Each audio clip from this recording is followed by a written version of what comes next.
È ufficiale, da oggi vietati in Veneto burqa, niqab e tutti gli indumenti che coprono il volto in tutte le strutture pubbliche, specie in quelle ospedaliere. Stop anche alle armi ma con riserva, cioè si può girare liberamente armati se in possesso di porto d'armi per legittima difesa.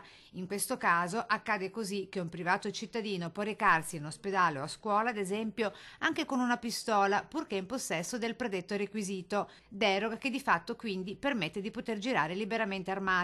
È quanto deciso dalla nuova legge regionale approvata ieri in Consiglio con il voto della maggioranza, cioè con 30 voti favorevoli, contrari Movimento 5 Stelle e PD, con 12 contrari e un astenuto, come riferisce il relatore dell'emendamento in questione. Io da relatore ho proposto in aula un emendamento per quanto riguarda le armi ancora più restrittivo, che fa riferimento alla norma nazionale, e se i consiglieri del PD fossero andati a vedere la norma nazionale avrebbero visto che questa recita che a chiunque è vietato uscire di casa armato.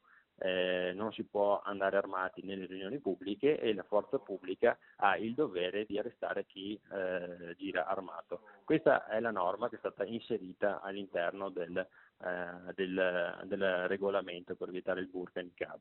Per vietare le armi negli ospedali anche a chi è in possesso del porto d'armi per difesa personale, di fatto la Regione delega la decisione alle stesse ULSS. Ecco come. E diamo la possibilità ad ogni ente della regione di poter fare delle norme ancora più restrittive in caso di bisogno.